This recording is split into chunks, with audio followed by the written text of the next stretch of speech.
Hi everybody, Matt Lawton here, and this is the Astrological Winds channel. I'm going to take a look at the astrological weather report for the week of February 10th through 16th. And it's a week featuring a full moon in Leo in a fixed T-square with Uranus. And also the Ceres and Mercury is also involved with this T-square. And then Mercury is also going to go into Pisces this week. That's really all going on this week, but this is a powerful full moon. I think it's already being felt in effects, and we're going to feel it all week through this cycle. So just a little business first. The Astrological Winds channel is a free video blog that's on YouTube every week.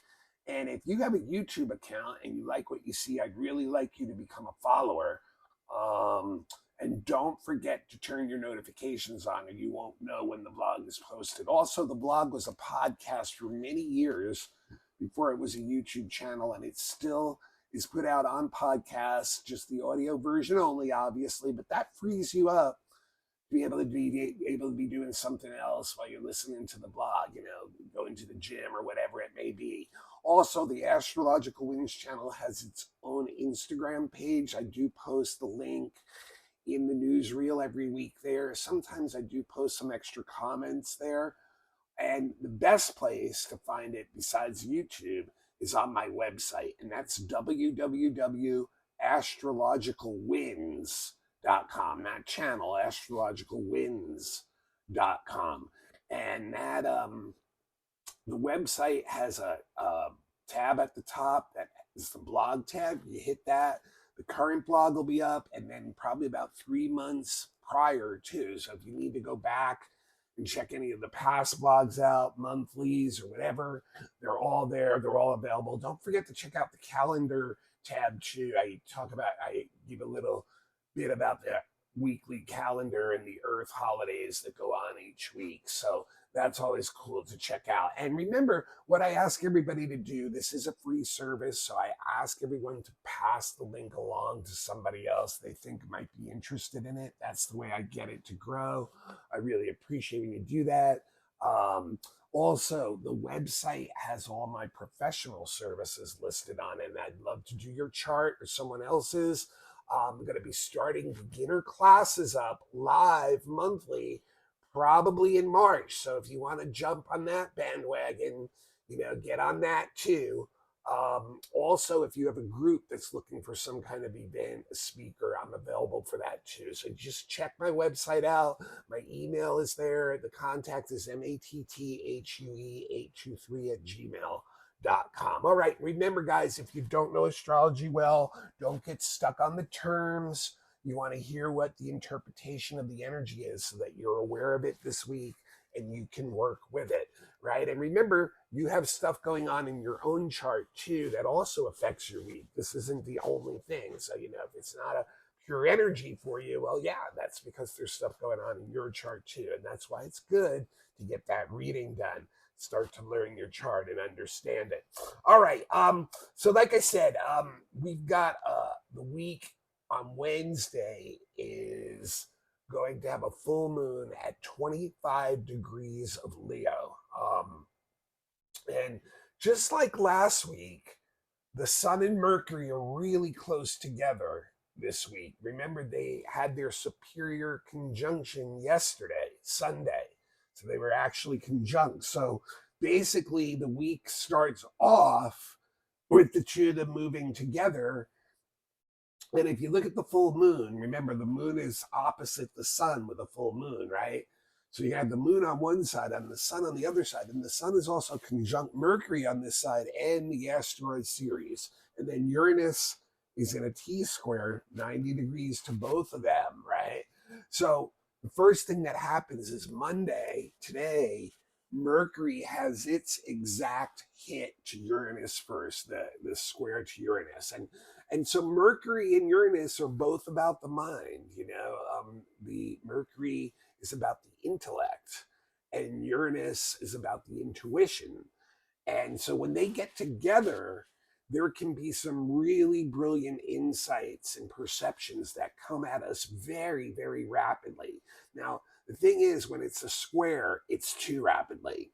it can be very ungrounding. It can be very scattering. There's so much information coming in to our minds at the same time that we can't really pin much down. And it can really work us up too. It can get us going into a nervous frenzy. It's a lot of the stuff coming into a rapid changing things that you have to adjust to. So there are things that are being brought to you that you quickly have to adjust to kind of on the fly. And that's why we can really start to scatter out. I mean, if it was just one or two things, it'd be like, okay, but with the square, it starts to just be happening like boom, boom, boom, one thing after another, all this information. And then the mind gets very, very jumpy. It just goes from one place to another, and it doesn't get a chance to fully understand and integrate all that information that's coming in. Now, there's a lot of excitement in there. It can be a very mentally stimulating and exciting kind of energy, right? But the thing is, a lot of the ideas that we're having, a lot of the insights that we're having, a lot of the perceptions that we're having probably won't stick to the wall, because we really don't fully understand them yet or haven't really looked into them deep enough to see where their fallacies are, to see where their flaws are. So therefore, what ends up happening is many of these ideas will actually fall by the wayside, right? But what we really are trying to do is identify the ones that won't, the ones that are really, really brilliant, and those are the ones that we want to try to start to develop, basically.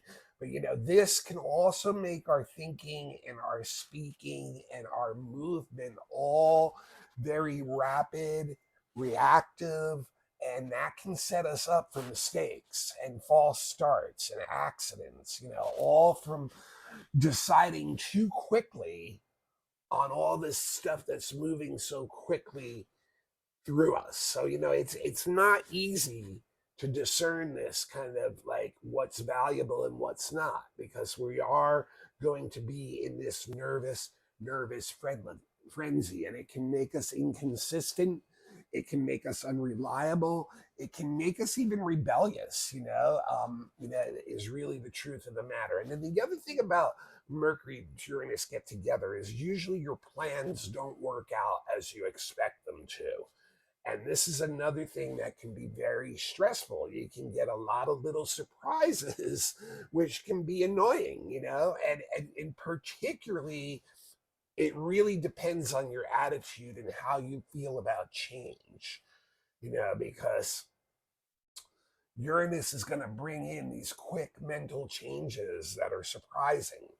And if you're a flexible person that kind of gets off on being excited by change, then this isn't so hard to deal with. It actually can be very stimulating and exciting. But if you're someone who's trying to, keep within the system and not get too much change going on, it's going to be very upsetting and very scattering to your energy. So it's like really depends a lot on your attitude, but it's really a need to slow down, a need to realize which of those ideas and perceptions and information is very valuable to you, and those are the ones you're going to want to start to focus on and really start to integrate and understand. And then Tuesday, tomorrow, is when the sun does the exact square to Uranus. So this continues this feeling, this Uranus energy. And now it's the sun. It's our life force. It's our energy. It's our will.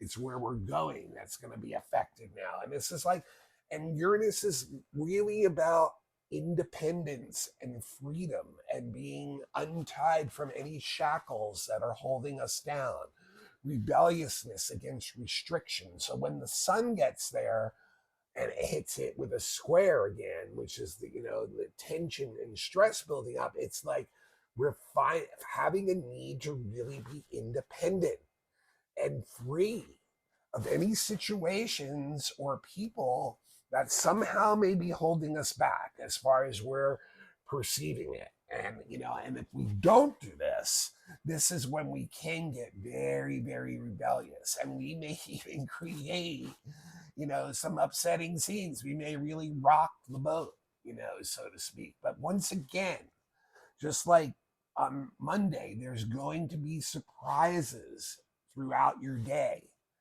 And it's going to throw the day's energy off. It's going to throw the plans out. There can be sudden breakdowns of certain situations, sudden breakdowns of things even that you suddenly have to deal with, on the fly.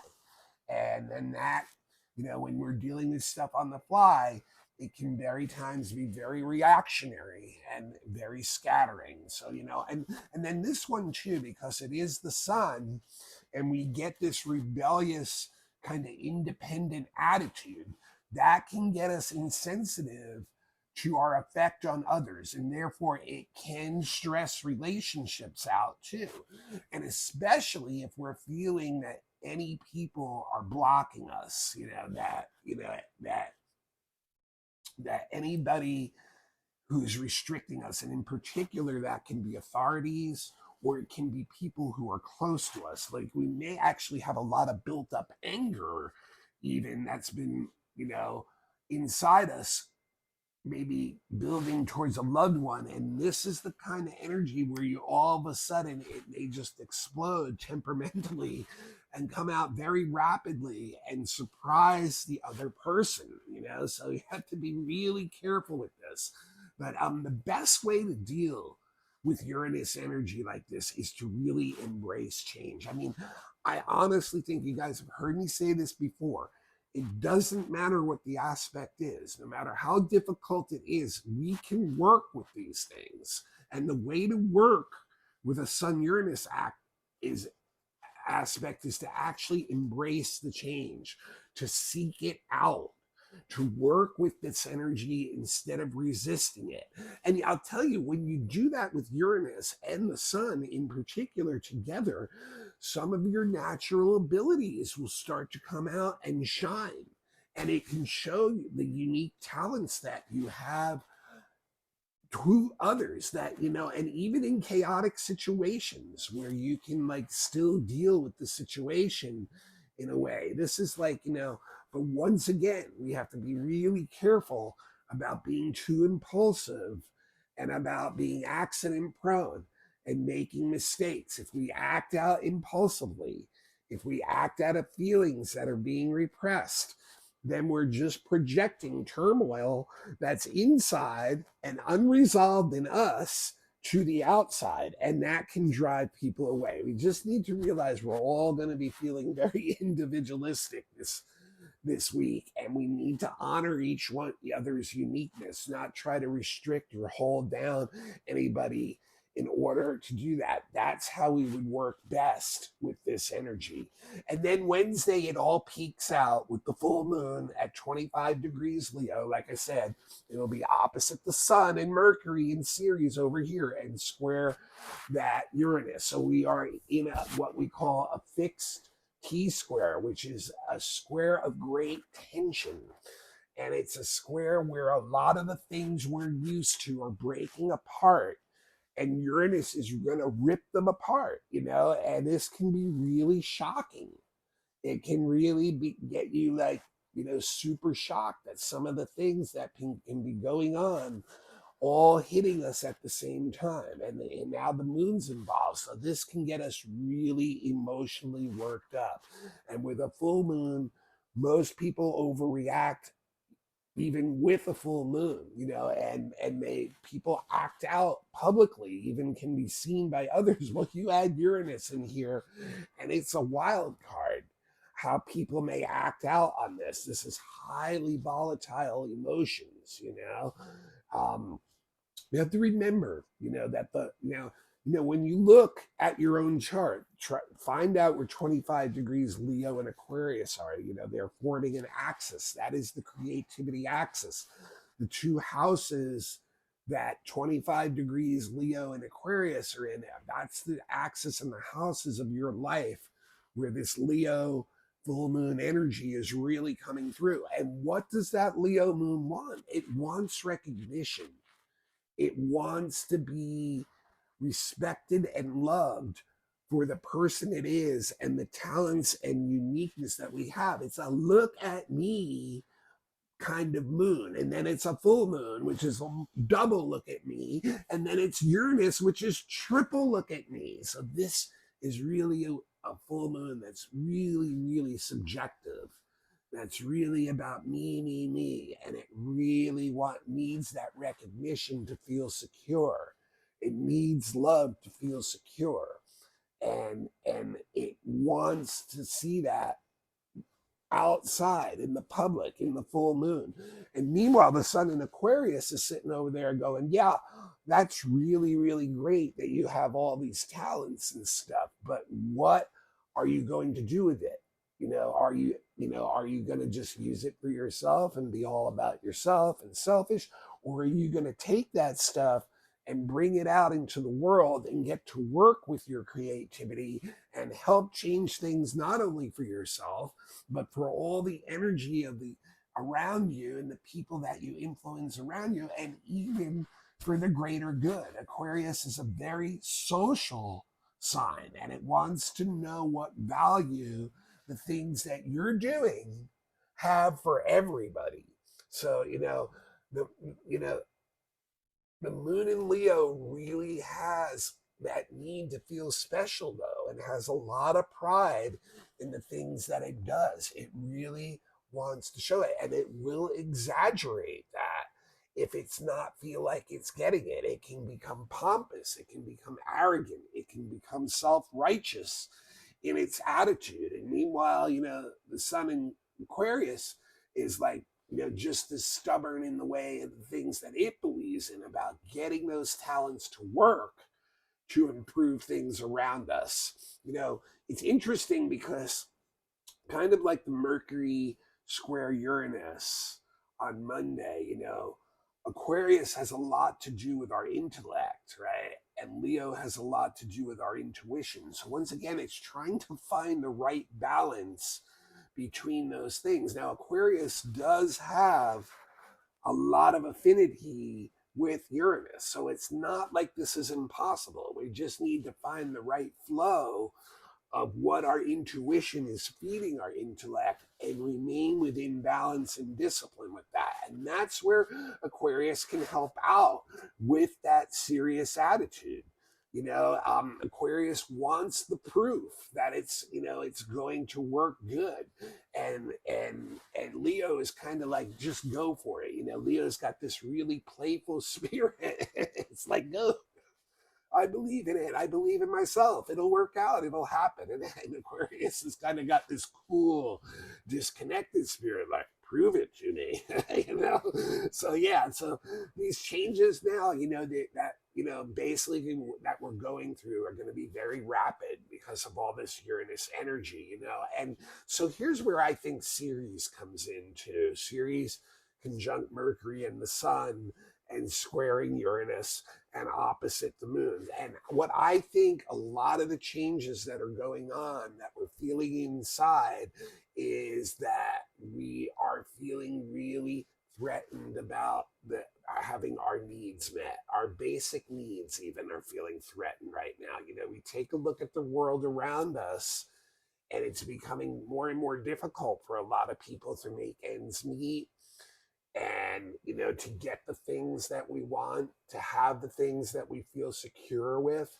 So I think a lot of us are feeling that inside, that there's a lot of intensity of not being able to take care of ourselves, and with Ceres too, our loved ones also, our family, and this can really stress out the intimacy in relationships. This is where that Uranus can really explode and blow up at little things that all of a sudden that are irritating us, and baboom. And so this can throw people, like I said, with the Ceres energy, it can even throw people into a depression where they're feeling really isolated, where they're feeling really alone, where they're feeling like they have to figure it out for themselves. And so and it's not an easy thing to do right now. It's not easy.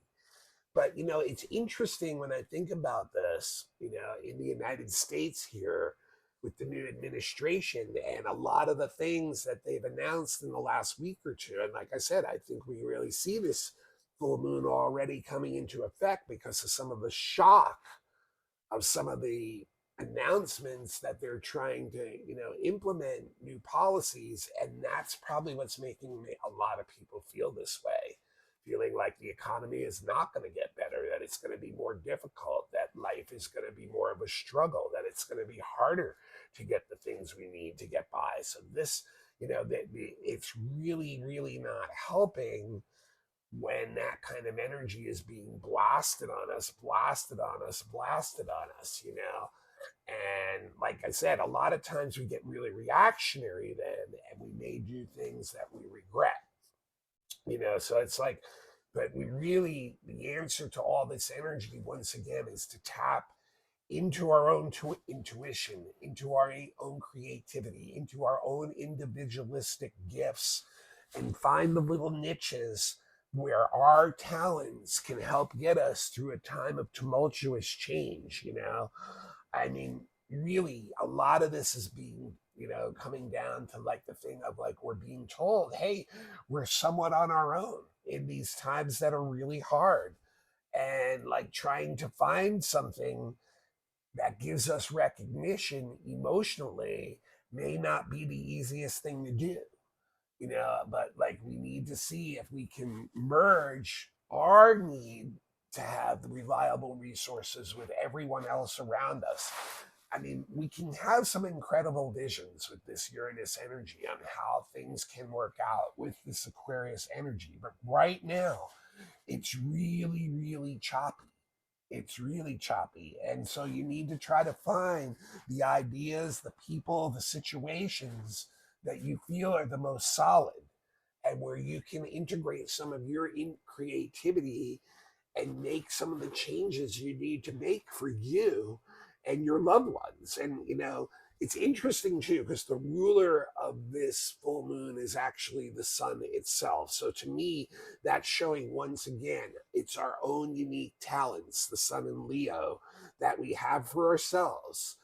Then the vein of creativity that we can tap into there, that would be the best thing, not only for us and feeling emotionally satisfied and getting the recognition we need, but that would be the best thing for helping everybody around us and society in general, which is what that Aquarian energy really wants. So like I said, you guys, look to where that full moon is in your chart, and 25 Leo, 25 Aquarius, and that will tell you where the area of life. And remember, that's, if you need a quick full moon reading, I'm available for that. Just give me a little buzz, hit me up, and I can probably fit that in my schedule for you.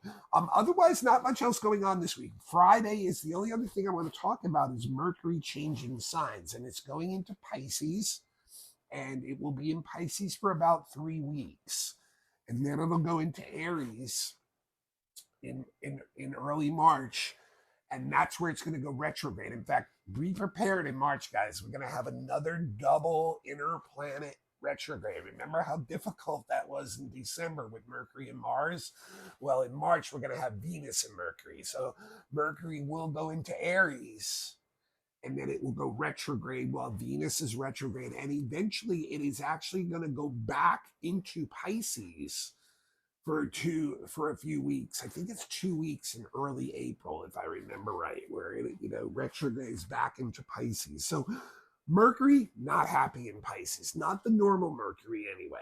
Mercury's all about the sharp intellect, sharp communication, sharp business, movement that's sharp, concise, getting things done. In Pisces, it is very uncomfortable. Traditionally, this is the sign of its detriment and its fall. It is the weakest sign that the traditional Mercury can be in. And what it basically does is it really puts us in our right brain, out of the logical brain that Mercury usually is operating out of. And therefore, our feelings are really affecting our thoughts and communications, and that can be confusing. Also, they can be coming up from places in the subconscious or even tapped into the collective unconscious, and really hard to put a finger on and figure out exactly where those feelings are coming from. So like I said, that can really be confusing to the mind.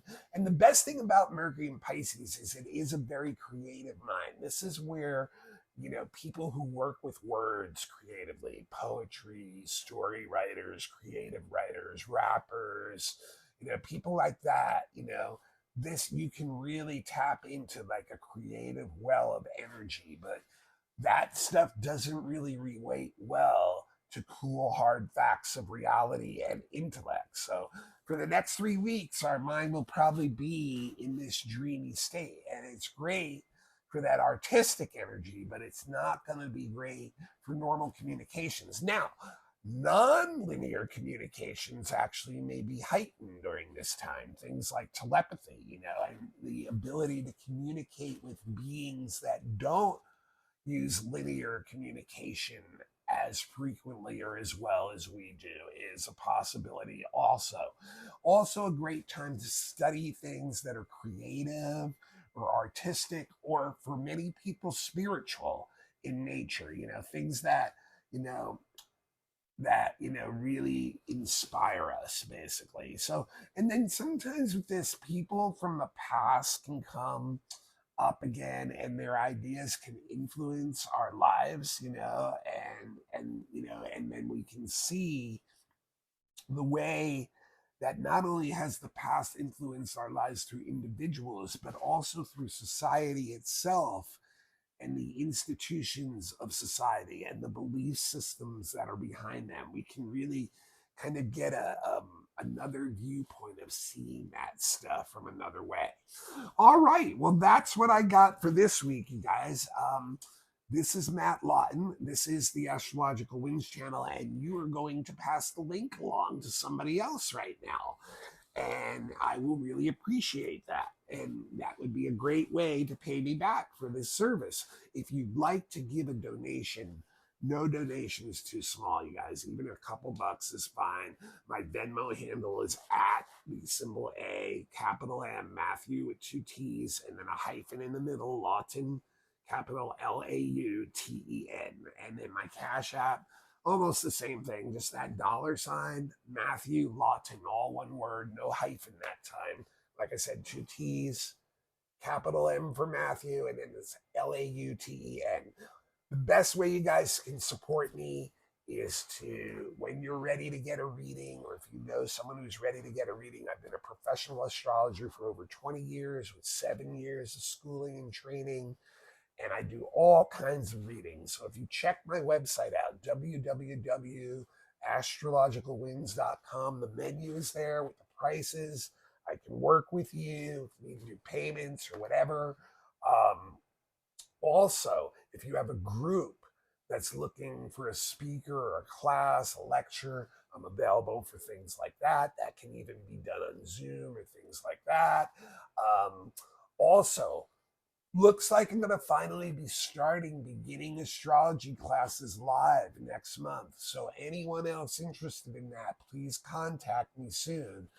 Once again, the email is matthure823@gmail.com. And then another service I'd like to tell people about, you know, if you're a professional, you're doing well, and you really see how astrology is such a valuable tool in your life, I do monthly and weekly and daily readings for people who are into it on that level, you know. So please, once again, just get in touch with me about stuff like that. All right, I appreciate all you guys. Let me see what's going on next week, just for a little preview for us. I really didn't take too much of a look at that yet. Oh, the sun's going to go into Pisces, of course, because it's following Mercury. And then Mars, yay, Mars will finally go direct, although we're going to have a long time in its shadow still, and still a long time in Cancer, which is a sign of its fall that it doesn't like. All right, that's what I got for you guys this week. I hope to see y'all next week again. Remember to please pass the blog along. And when you need that help, please get in touch with me. I'll see y'all soon.